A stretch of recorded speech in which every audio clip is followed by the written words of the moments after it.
All right, Bo, we need to talk about British values, I guess. Kind of, maybe.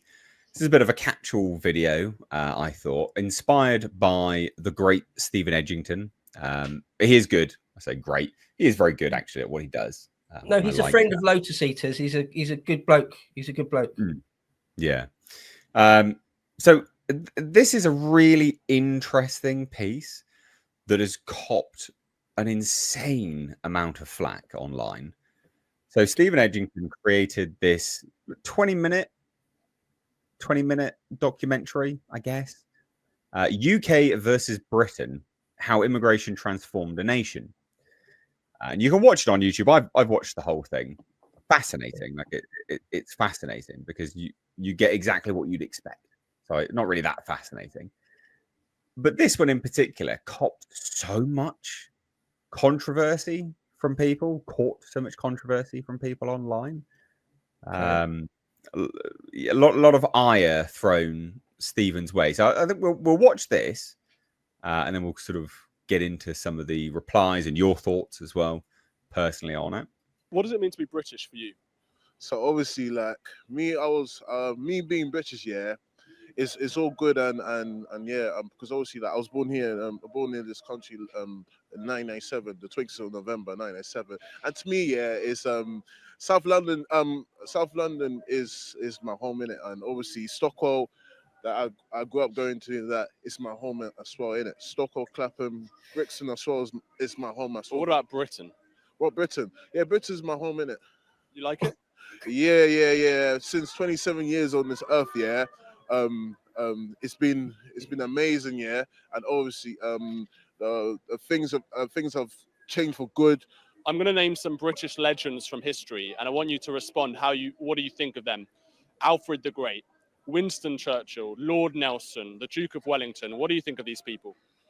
Well, what I'll say about these people is, you know, they're just doing what they got to do, you know. What do you think are British values? British values. It's a tricky one still. It's a tricky one, innit? It's a tricky one, innit? British values, yeah. Is it something to do with cost of living or something? So full disclaimer, just because someone did retweet this and claim to be this man's brother and that this man is autistic. So full disclaimer, I've got to say that. Nothing else.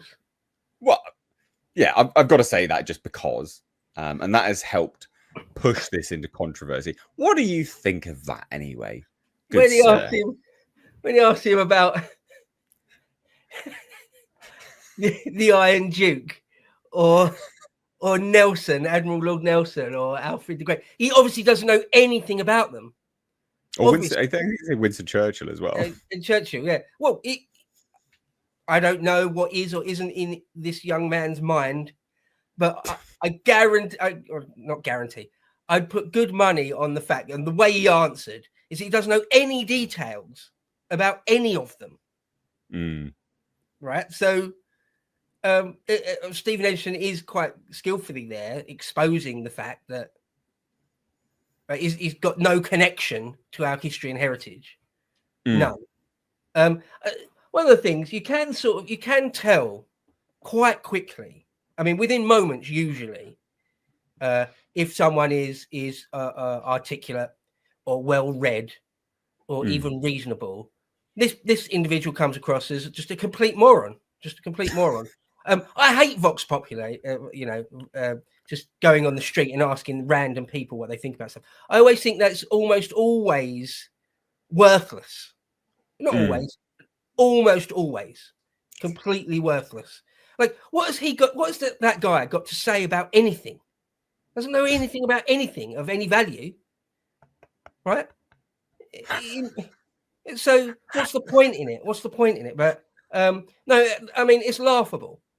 To ask someone that was born in 1997, that a young black man born in 1997, what he thinks about Admiral Lord Nelson's career and achievements. He's not going to know shit, is he? No. He wasn't raised being told about the correct, like what the early 19th century Royal Navy was like the Battle of the Nile. You go, tell me about the Battle of the Nile, young man. Tell me about the engagement at Copenhagen. Yeah, right. Yeah, right. But no, I mean, Ejo, I like Ejo. He's a good lad. He really is. And he's exposed this person, and there's our country's full of these people, full of these people.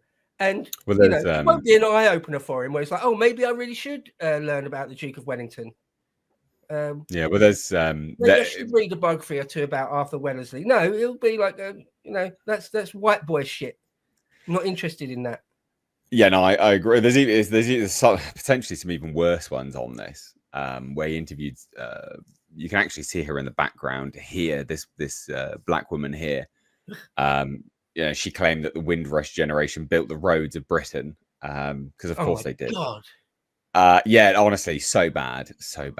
And that you know, Nelson and Winston Churchill were slave owners and all this kind of stuff. And yeah, mate, honestly, just absolutely absurdities. And a reckoning was coming, was what she said as well. Well, that might be true. Yeah, well, yeah, probably not the reckoning they hope. But what has been insane to me is just because this chap seems friendly, because he does, like, he seems friendly, seems perfectly friendly. Well, you know, a little bit.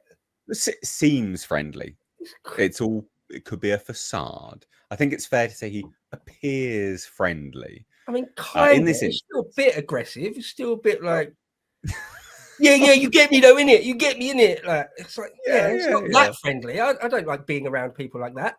Don't mind. Well, I'm trying to play devil's advocate, I guess, because I can't quite understand why so many people have leaped into this guy's defense. They've gone, no.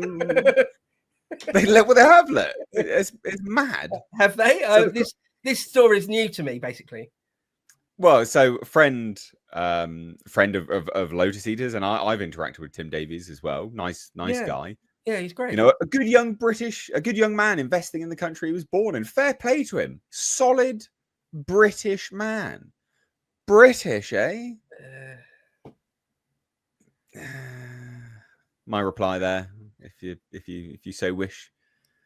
Martin Daubney, a chap who works quite literally with Stephen Edgington at GB News. GB News, the right-wing channel in the UK. Right-wing. To be fair, how many white kids would know about Alfred the Great? I know Brixton. This lad seems solid. I'd buy him a pint. What's the problem? I was taught about Alfred the Great. I was taught about Alfred the Great as a child. What now, Martin? Well, you don't get a pint, I guess. Daniel, it's concerning that you still haven't deleted this interview. Is it? Fuck off. Who's she? I don't know. Someone who's followed by Rupert Lowe, in fact. Okay. It's concerning you haven't deleted this video. Pipe down, love. Shut up. Yeah. And it just goes on. You know, he seems like a basically decent guy who's been let down by the education system. Really? I was taught about Alfred the Great as a child, and it wasn't in school.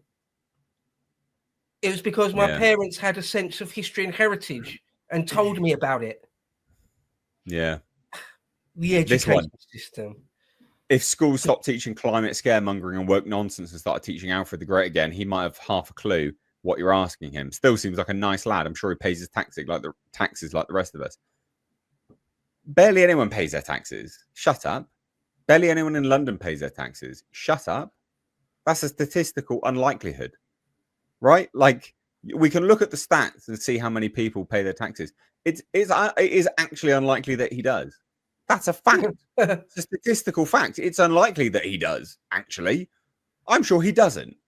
On a statistical level, that's on my side. Thank you very much. what a low bar that is. If you pay some taxes and you're not actively being antisocial, then everything's all good.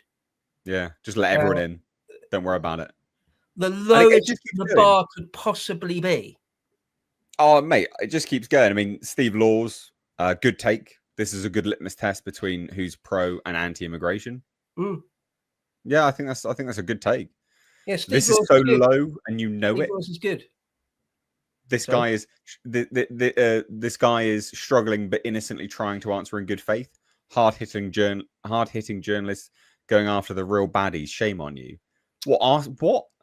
This is a perfect representation of the country at large. I think this is perfectly fair, actually. Yeah, this is slop content, but Stephen Edgington has done a really good thing here by illustrating what the average participant in London, participant of the sort of cultural fabric thinks of the country at large, and the sort of ancestry and history at large.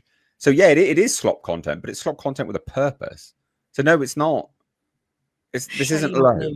I hate that when people say shame on you. It's like, you know what? I reject that shame you're trying to pour on me. The thing is, right, if I happened to be born in, let's say, I don't know, Botswana, right? My parents were British expats that moved to Botswana in the late 70s, early 80s. I was born there, lived my whole life there as a white boy. And then one day on the street, someone came up to me and said, "What's your feelings about this early 19th century Botswanan tribal chief that I didn't know anything about?" Right? I would say, "I'm sorry, I don't know anything about that. Hands up, I'm afraid I simply don't know anything about it." I wouldn't try and pretend. I wouldn't try and obfuscate and try and sort of just say something generic. I would say, "You've asked me a specific question about something I don't know about. I'm sorry, perhaps I should have done by now, but I don't." Yeah. But it just goes on. This is a really frustrating story that that people are jump into this guy's defense. Edgington went on the street, spoke to an idiot who exposed himself as an idiot. That's it. What else is there to say? Why are you running defense for an idiot? It's bizarre. It's genuinely bizarre. It is. It just goes on. It just goes on and on and on and on and on. And I mean, if we go to Stephen Edgington, for instance, he's obviously had to reply to people here and there. So there was one in particular who, here's this woman. I think we can play this one actually. To be British for me, it means that although I'm British and I'm born in this country, that I'm still rejected as a black person.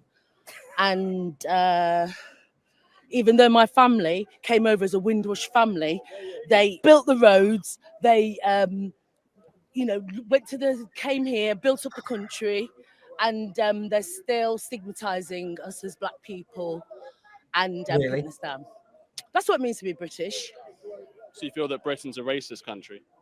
Absolutely. It's still entrenched in its racism, and they're still paying off people, and they never paid retribution. They never paid the people for enslaving us black people. And what does it mean to be British? To be a sheep? Some people say when they think of Britain, they think of Winston Churchill and the Duke of Wellington. Winston Churchill was a racist. And Alfred the Great and people like that. Lord Nelson, what do you think of the great British heroes? They're just like racist and slave owners, and times are changing, backlash is coming. Oh, fuck off, cunt! Why don't you go back to Jamaica to be then? British for if me, you hate it so much. If it's such a racist place, they're all slave owners. Why don't you fuck off then? You piece of shit! Like the fucking chip on the shoulder of people like this. It's their whole identity. They've got nothing else. They've got nothing else. We didn't have roads. God. Yeah, we didn't have roads will be a reckoning Windrush. coming. You might have to cut that out, Nate, in post, because I don't know, but that's these people. People, man. We didn't have roads until Windrush came in, mate. Did you know that? Romans did nothing. We didn't have any roads until the Windrush. He asked her about generated Nelson again, and she obviously doesn't know anything about the career of Horatio Nelson. Obviously, don't know anything. Just enough to parrot like something about racism or slaves. Yeah. Like, what does it mean to be British? You sheep. You fucking cunt.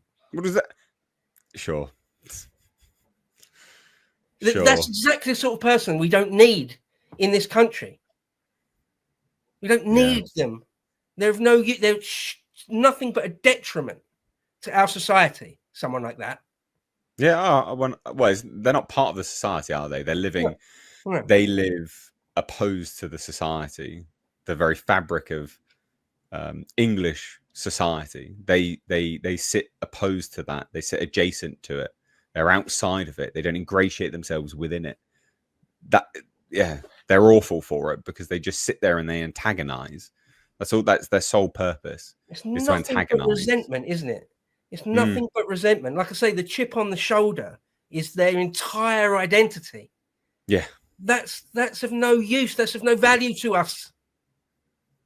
Yeah. Ugh, disgusting. Disgusting piece of shit. I wasn't even going to show that because there's some other stuff. There's some other stuff that Stephen was replying to. One of these people in particular. I don't know if I can find it here, but it was just to do with that sort of interview again. Just people retweeting it and saying how it's bad, etc., etc. I can't find it. It doesn't really matter. Point is, this thing has caused massive controversy, and I do think, as Laws said, this is a good litmus test. It is a good litmus test, actually, and I think that was a really good take. It's a good litmus test on those that actually stand by what they mean and are not jumping on the. I guess the latest political trend, the latest sort of political train to attain power, right? Like remigration, deportations, and things like this. That's the litmus test. That's good, and it's revealed a lot of people to be weak.